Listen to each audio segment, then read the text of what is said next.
morning, everybody. Today is Tuesday, October 10th, and I am up and ready, and I'm about to head out the door because my GI doctor sent a letter saying that she wanted me to go and get an EKG done because she does want to start me on domperidone, which is a prokinetic medication, and it can affect the heart. And so before taking it, I have to go and get an EKG. So I'm gonna go.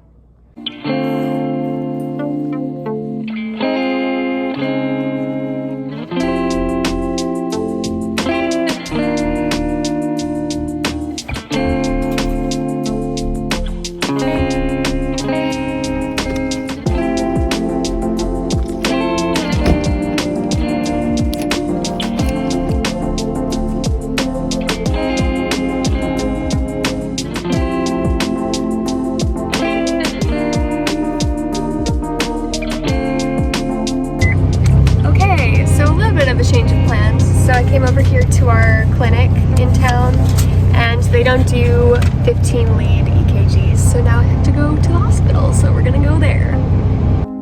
Okay, I just made it to the hospital and literally the parking lot is packed, so I'm really hoping that I can get in, otherwise I'm gonna have to come back.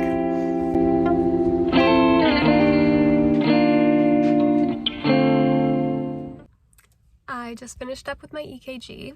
And the lady that was doing it at the hospital, she was like corresponding with the people at the clinic, telling them that they could do it there, but they just didn't feel confident. So that's totally fine. Right now I am going into a craft store because I'm looking for some stamps for my current project. So we're gonna go in there.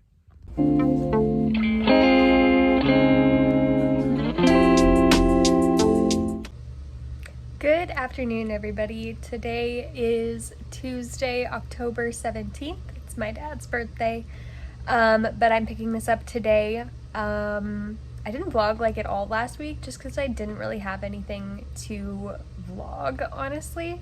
And my husband was just finishing up his stretch of holidays, and so we were just enjoying that together. And then I was just catching up on work on it, honestly, is what I've been up to. But I am coming at you today. I had a doctor's appointment today, and I have 2 appointments tomorrow, and so this is just going to be an appointment vlog.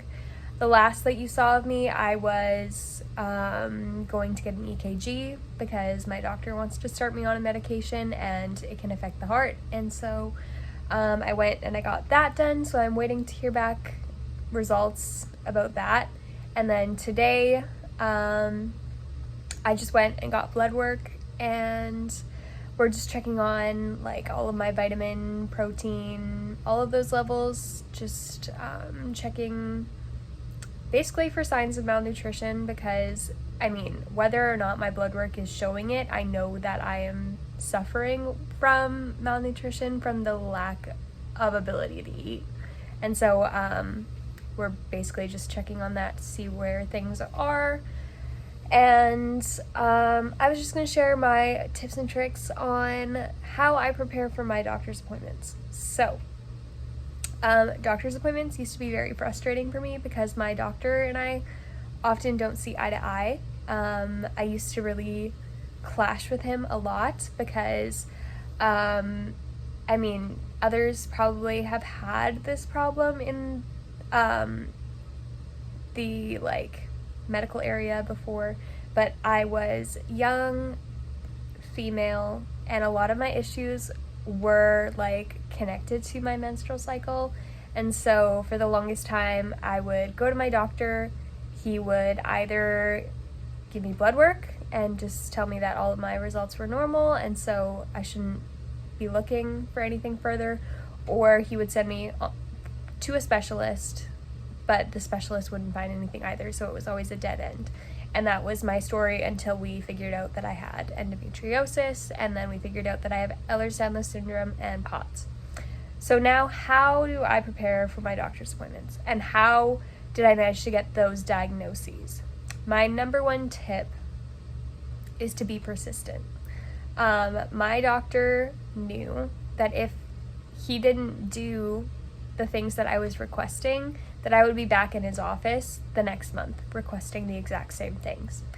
And so he learned really quickly that when I request something, to just do it. So I know not everybody is that lucky, but my doctor was so desperate to just keep me out of his office that he would send me for the blood work I would request. He would send me to the specialist that I would request. He would fill the prescriptions that I would request. And I have a much better relationship with my doctor now because I'm not clashing with him. And also he can just see that I really am struggling and I'm trying my best to keep positive and do my best to take care of my body, but I really do need his help. And so he has been very kind and helpful to me more recently. My second tip, my number one tip is to be persistent. Number 2, make a list.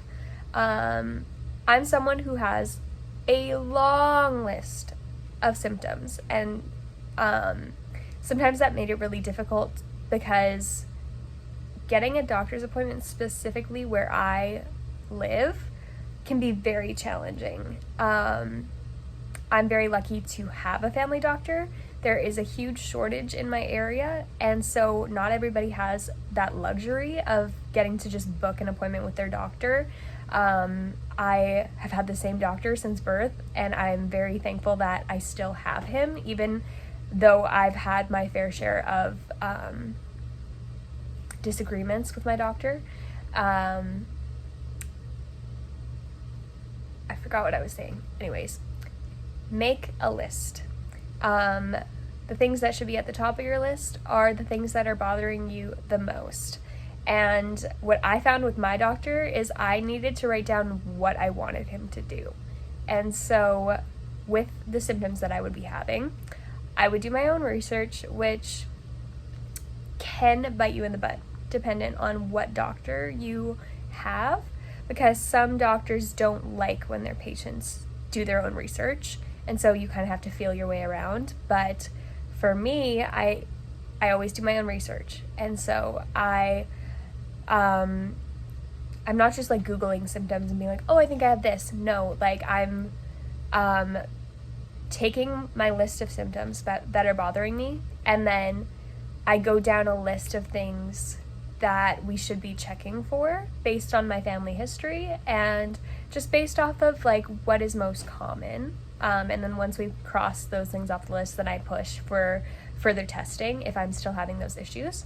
And so for my Ehlers-Danlos syndrome diagnosis, that took me years to get.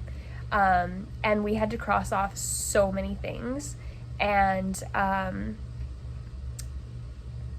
it took a lot of specialists and a lot of like perseverance to get that diagnosis. But for example, for something like my POTS, I went to my doctor and I said, hey, listen, I'm having dizziness, shortness of breath, my heart rate is really high, and I had examples of my heart rate being high. Like I have an app on my phone called Heart Rate, and it tracks the beats through your fingertips. And so I would track my heart rate, and I would be like, this is what my heart rate is at when I'm just standing, this is what my heart rate is at when I'm sitting, this is what my heart rate is at when I've had a shower. And I was like, I think I might have POTS. And at first my doctor was like, no, like you're a healthy young woman, and my heart rate goes up too when I go for a run. And I'm like, but I'm not going for a run. I am just getting up and walking to the printer and back to my desk. And he was like, oh, that is a problem. And so then I also research a list of doctors and specialists that have a good reputation, and I request to see those doctors. So for my POTS diagnosis, I gave him my list of symptoms. I mentioned that I think that I might have POTS and that I wanted to see a cardiologist. I don't think I had given him a cardiologist name that time, but I do think he might have asked me for a list, just like through text or something. He had just messaged me being like, can you give me a list and I'll send off to these cardiologists. And so that's what he had done. But yeah, having being persistent, having a list of your symptoms. I guess number 3 would be like doing your own research for doctors and also for treatments. So when I go to see my doctor, I have already researched the specialists that I want to see, the treatments that can be helpful for what I'm dealing with, and that includes medications. My doctor knows that I am not the type of person to jump right away to try medication, and so if I'm requesting a medication, it's usually because I really need it or I really believe that it's going to help me. But again, that can bite you in the butt depending on where you're from, because us people with chronic illness can be seen as drug seekers. I'm not someone who really takes anything for my pain. I just kind of suck it up and deal with it. That's just how I am, and that's how my providers also see me. And so yeah. Any other tips? Yeah, basically I do those 3 things. I also, I put all of this stuff on my phone. Like, I make my lists of symptoms, my requests for referrals, and my things that I would absolutely like for him to accomplish before I leave his office, kind of thing. And I also, in my doctor's appointments, when I sit down with him, if I've had previous tests or tried previous medications, I give him a brief summary of how those tests went, how that specialist appointment went, how that medication went, and then I get into my requests after that, or the issues that I'm having. And sometimes I have to be very persistent, and I have to fight to get what I want, and other times he's very accommodating, and it's really just a matter of building trust with your doctor.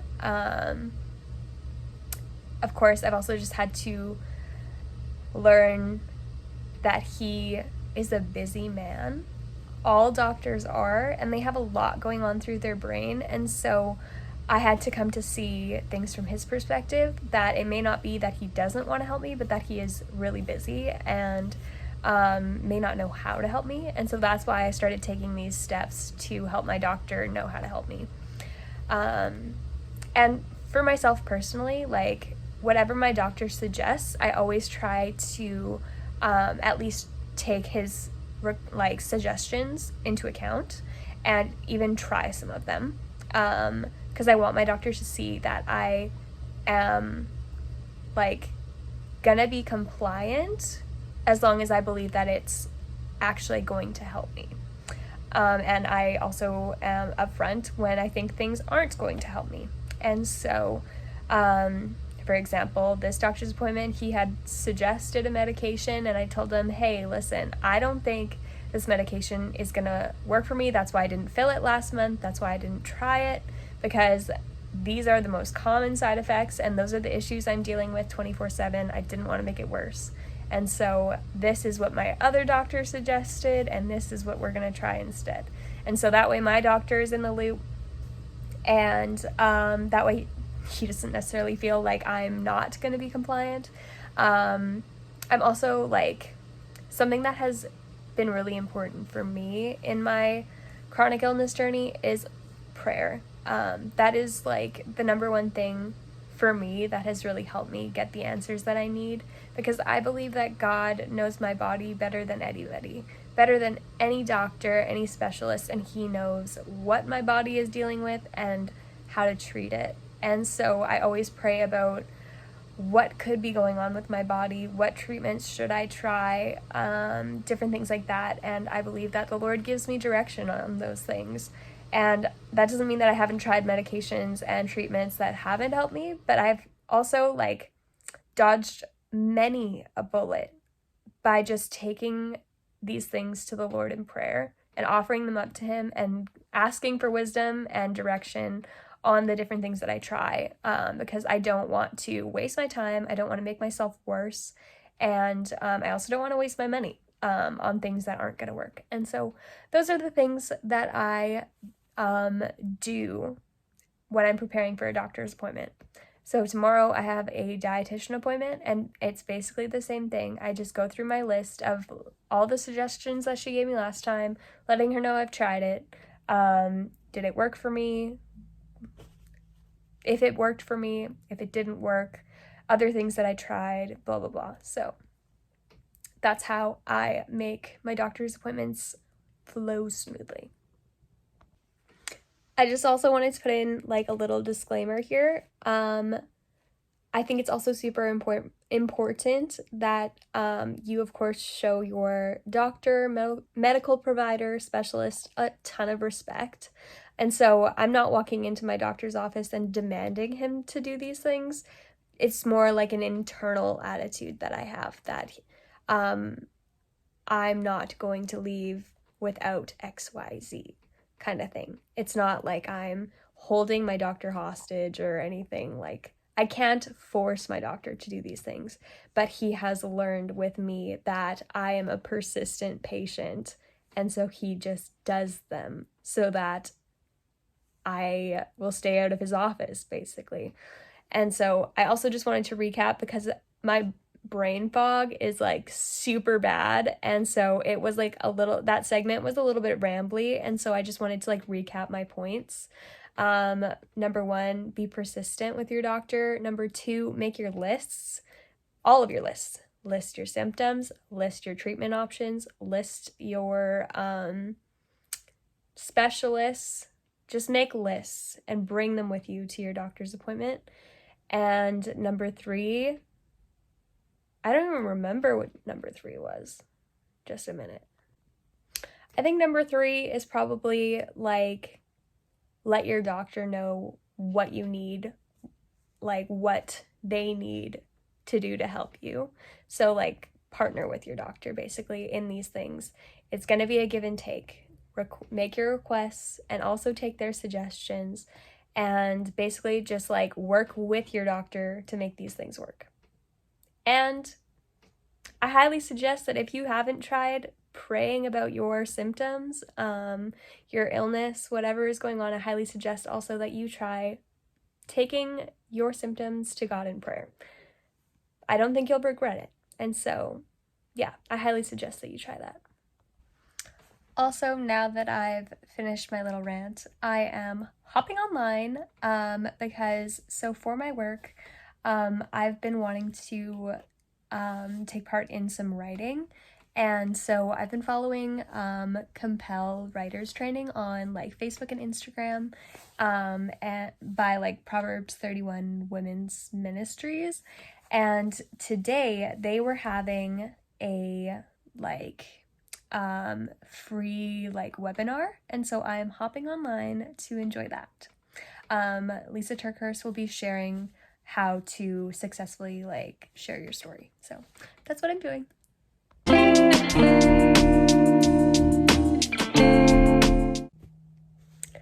It's time to close out the video. So my blood work did come back, and for the most part it looks good. I am borderline anemic, and so my dietitian does think that it would be wise to start on a long list of supplements, just because we're in the long haul now with not really being able to eat, and it's gonna start showing in my blood work if I don't take actions to take in some additional vitamins and supplements. So we will be starting on some supplements. But anyways, I'm going to close out this video. Thanks for sticking around. Don't forget to give this video a like. And if you haven't joined my journey yet, I would really appreciate if you would subscribe. I'd love to have you here. All right, see you next week. Bye.